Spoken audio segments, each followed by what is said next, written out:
சொல்லுது, இவன் நிமித்தம் ஒருவனுடைய இருதயமும் கலங்க வேண்டியதில்லை சொல்லிட்டு அவர் சொல்றாரு பாருங்க.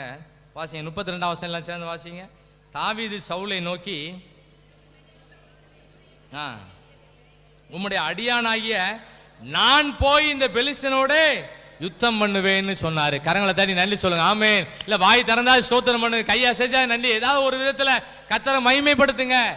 எல்லாரும் பயந்துட்டு இருக்கும்போது தாவீதுக்குள்ள இருந்த அபிஷேகம் சொல்லுது, பயப்படாதீங்கன்னு சொல்லுது.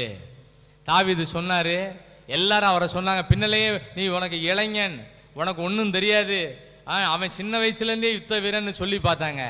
தாவீதுக்கு உடனே ட்ரெஸ் எல்லாம் போட்டு பார்த்தாங்க, சவுல் ராஜாவோட ட்ரெஸ் எல்லாம் மாட்டி பார்த்தாங்க, தலையில எல்லாம் தலை சீரெல்லாம் மாட்டி பார்த்தாங்க. கடைசியில் தாவீது சொன்னாரு, இந்த ட்ரெஸ் எல்லாம் எனக்கு வேண்டாம், இந்த செட்டிங்லாம் எனக்கு வேண்டாம், இந்த எக்ஸ்ட்ரா ஃபிட்டிங்ஸ் எனக்கு வேண்டாம், எனக்குரிய வழக்கத்தின்படியே என்ன பண்ணாரு, ஜோம் பண்ணிட்டு போனாரு. கோலியாத்து மேல ஒரு கல்லை விரிஞ்சு அடப்பத்துல வச்சு வீசினாரு. 5 கல்லு கொண்டு போனாரு. ஒரே கல்லுல நெத்தியில அடி விழுந்துச்சு. நெத்தியில அடிச்சா எங்க விழணும், பின்னால விழணும். இவர் ஒரு முயற்சி பண்ணாரு, கர்த்தர் பின்னால இருந்து என்ன பண்ணிட்டாரு, முன்னால தள்ளினாரு. பெரிய பிரச்சனையை ஆண்டவர் ஒண்ணுமில்லாம மாத்தி போட்டார். ஆமென். உங்களுக்கும் எனக்கும் அபிஷேகம் இருந்ததுன்னா எவ்வளவு மிரட்டல்கள் இருந்தாலும் நம்ம ஜெயிக்கலாம். அந்த கோலியாத்தை பத்தி போட்டிருக்கு, காலையில சாயங்காலம் 40 நாள் வந்து வந்து நிற்பான். அவன் பேசும்போது வீடே பயந்துரும், தேசமே பயந்துரும், ராஜாவே பயந்துருவாரு, எல்லாருக்கும் பயம் வந்துடும். யாருக்குள்ளலாம் அபிஷேகம் இருக்கோ எவ்வளவு பயமுறுத்தல் இருந்தாலும் அதை ஜெயிச்சிடலாம். ஆமென், ஆமென். பயமா இருக்கா, யாருக்காவது பயமா இருக்கா, அதுக்கு என்ன ஜெபிக்க, எனக்கு அபிஷேகத்தை தரும் ஆண்டவரேன்னு கேட்கணும். ஆமென், ஆமென் சொல்லுங்க, அல்லேலூயா சொல்லுங்க. நல்ல ஜெபத்துக்கெல்லாம் வந்துருமா, நல்லா மூச்சு வாங்கணும். அப்படின்னா என்ன அர்த்தம், நல்லா ஜெபம் பண்ணியிருக்கோம்னு அர்த்தம்.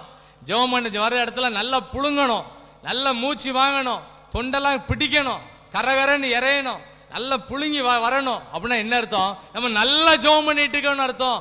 நல்லா ஜெபம் பண்ணிட்டீங்கன்னா மற்ற விஷயங்கள லேசா நடக்கும். ஜெபிக்கிற இடத்துல நம்ம சத்தமா ஜெபம் பண்ணா நம்ம சொந்த காரியமெல்லாம் லேசா நடக்கும்.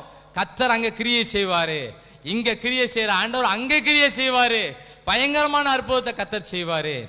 தாவீதுக்குள்ள இருந்த அபிஷேகம் தேசத்துக்கே ஆறுதல் சொன்னாரு, தேசத்துக்கே ஆறுதல் சொன்னாரு. கடைசியா தாவீது ரிட்டையர்மெண்ட் கேட்கல, அவர் ஜெபம் பண்றாரு பாருங்க. 71ஆம் சங்கீதம், சங்கீதம் 71ஆம் சங்கீதம் 17ஆம் வசனமும் 18வது வசனத்தை வாசிப்பேன் எல்லாம் சேர்ந்து. இவ்வளவு அற்புதம் நடந்துட்டுன்னு சொல்லி எனக்கு போதும் வேலைன்னு சொல்லலை. எல்லாரும் இந்த வசனத்தை நல்ல ஒரு ஜெபிக்கிற வசனம், எத்தனை வயசானாலும் இந்த வசனத்தை சொல்லி ஜெபம் பண்ணுங்க, நல்லா இருப்போம்.